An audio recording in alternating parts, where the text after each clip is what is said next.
Hello! Hello, hello, hello!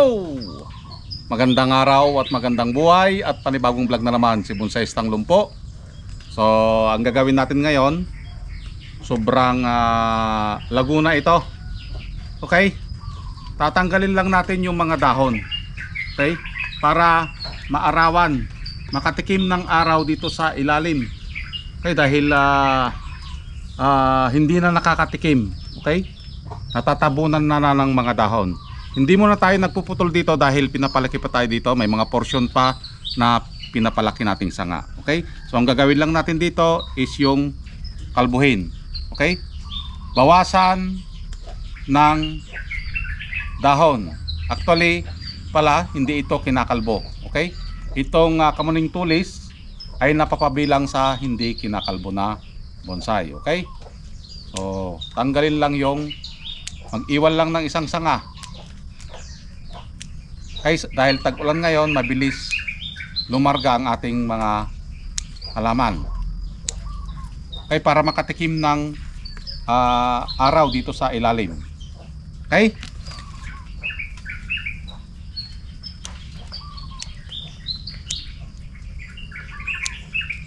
Magtanggal lang tayo ng dahon dito. Okay?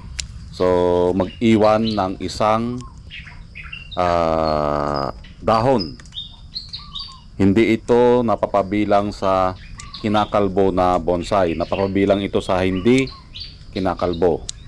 So the more na kalbuhin natin ang kamuning tulis, ito ay maaring mamatayan ka ng sanga. So yung maiiwan na yon na dahon, yun ang magsisip-sip ng tubig para patubuan ng panibagong sanga. Okay? Tanggalin lang natin yung mga hindi na kailangan. Okay? Dahil kapag ito ay napabayaan natin, lalaki ito, mahihirapan na makahabol yung nasa part na sanga na nasa baba. Okay? Kaya yung parting taas, nagputol na tayo. I-control natin yung taas. Agoy.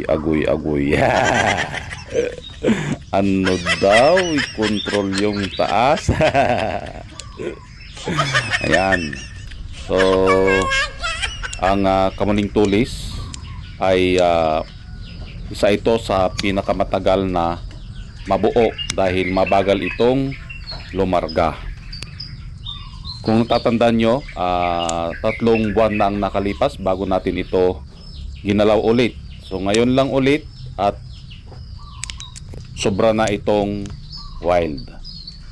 Kailangan na nating putulan sa parting taas dahil kapag ito ay hindi natin pinutulan, mahirapan lumarga yung nasa baba at pangit tignan kung ang sanga na nasa taas ay mas malaki. Dapat mas malaki ang baba kaysa taas. So yan guys, makikita nyo ito, hindi tayo nagputol, di ba? So makikita natin yung wire is bumaon. Okay?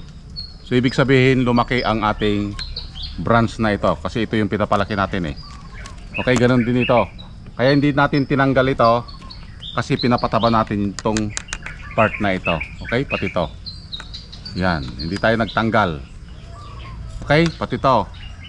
So lahat ng sanga na nandito na naiwan is may purpose. Okay, pinapalaki niya yung sanga na ito. Kaya hindi tayo nagputol. Okay, so ang mangyayari niyan, yung wire bumaon, since na manipis ang balat ng kamuning tulis, kailangan natin tanggalin ito, itong wire na ito, para hindi maputol ang kanyang lifeline. Okay? I-reverse lang natin ulit yung pagkaka wire. Okay? So tanggalin natin.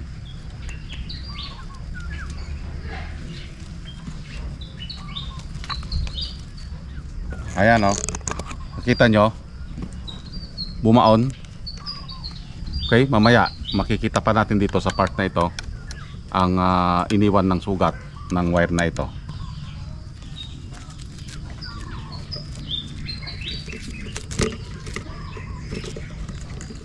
nakikita nyo, bumaon ang kanyang wire.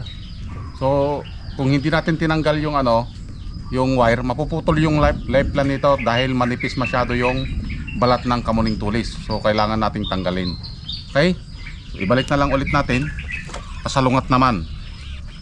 Yan, huwag na nating sundan.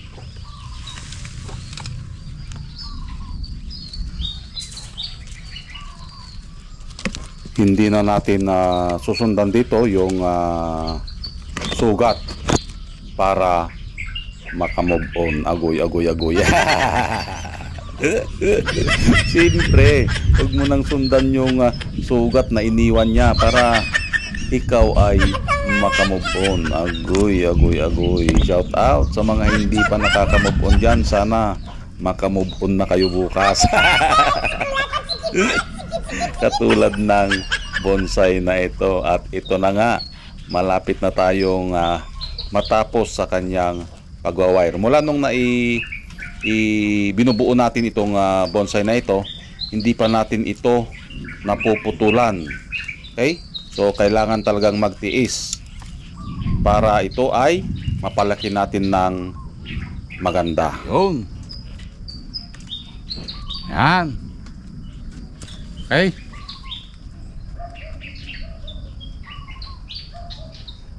So yan guys, natapos na nating kalbuhin ulit ang ating halamang bonsai.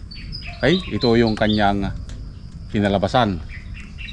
Okay, malapit na, pakapal na ng pakapal dito sa parting taas. Dito kasi tayo nakukulangan nun sa parting taas. Okay, pakapal na ng pakapal. And then dito halos buo na. Okay, dito sa part na ito. At kung mapapansin nyo, yung mga lower part, hindi muna tayo nagputol. Okay, pinapalaki pa natin. Okay, dahil dapat mas malaki yung sanga dito.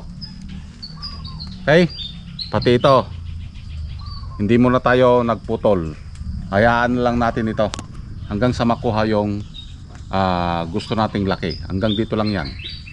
Okay, yung na yan. Okay, so ito ay kamuning tulis, hindi natin kinakalbo. Napapabilang ito sa bonsai na hindi kinakalbo. Antayin na lang ulit natin na kumapal na para ng kumapal.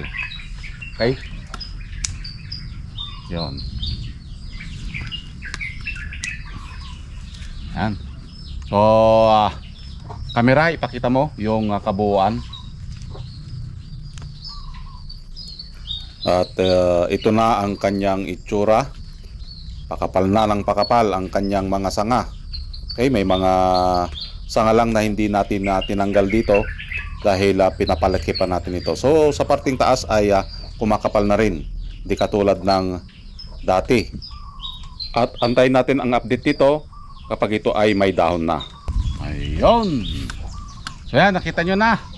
Magantay pa tayo ng kunting panahon pa para mabuo itong ating halaman na ito. Okay? Sa ito sa napapabilang na pinakamabagal na materyales. Okay? Dahil hardwood. Okay, dito na lang tayo and then sa ulo. So maraming salamat at nakarating na naman tayo sa dulo ng aking video. Hanggang sa muli. Bye bye.